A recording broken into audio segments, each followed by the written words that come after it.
लीजिए आपको किसी का ब्लड ग्रुप टेस्ट करना है, तो इस तरीके से आपके पास में एक कांच की स्लाइड होनी चाहिए। उसके बाद में आपको इसके 3 भाग करना है। एक का नाम ए, दूसरे का बी और तीसरे का डी।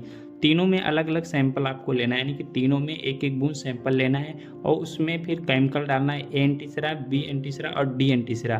फिर उसके बाद में थोड़ी देर आपको ऐसे-ऐसे तिल्ली से चलाना है, यानी कि तिल्ली से थोड़ा-थोड़ा इसमें रब करना है। अगर बी में आपका इस तरीके से लच्छे पड़ जाते हैं और डी में इस तरीके से लच्छे पड़ जाते हैं, तो ये डी वाला आपको बताता है कि ये ब्लड ग्रुप पॉजिटिव है या नेगेटिव, यानी कि अगर इसमें लच्छे पड़ते हैं तो पॉजिटिव, अगर नहीं पड़ते हैं तो नेगेटिव। इस तरीके से आप देखेंगे, जैसे आप बी में देख रहे हैं तो इसका एक ग्रुप हो गया बी और ये लच्छे पड़े हैं, इसका मतलब है पॉजिटिव, तो बी पॉजिटिव आपका ये ब्लड ग्रुप हो गया। इस तरीके से आप देख सकते हैं, ए में अगर लच्छे पड़ते हैं तो आपका ए हो गया और अगर बी में लच्छे पड़ते हैं तो बी हो गया, यानी कि ए बी। और अगर इस पॉजिटिव में भी पढ़ते हैं तो ए बी पॉजिटिव हो गया ये ब्लड ग्रुप। और अगर आपके ए में पढ़ते हैं और बी में नहीं पढ़ते हैं और डी में पढ़ते हैं तो ए पॉजिटिव ब्लड ग्रुप हो गया। इस तरीके से आप लोग ब्लड ग्रुप को बहुत ही आसानी से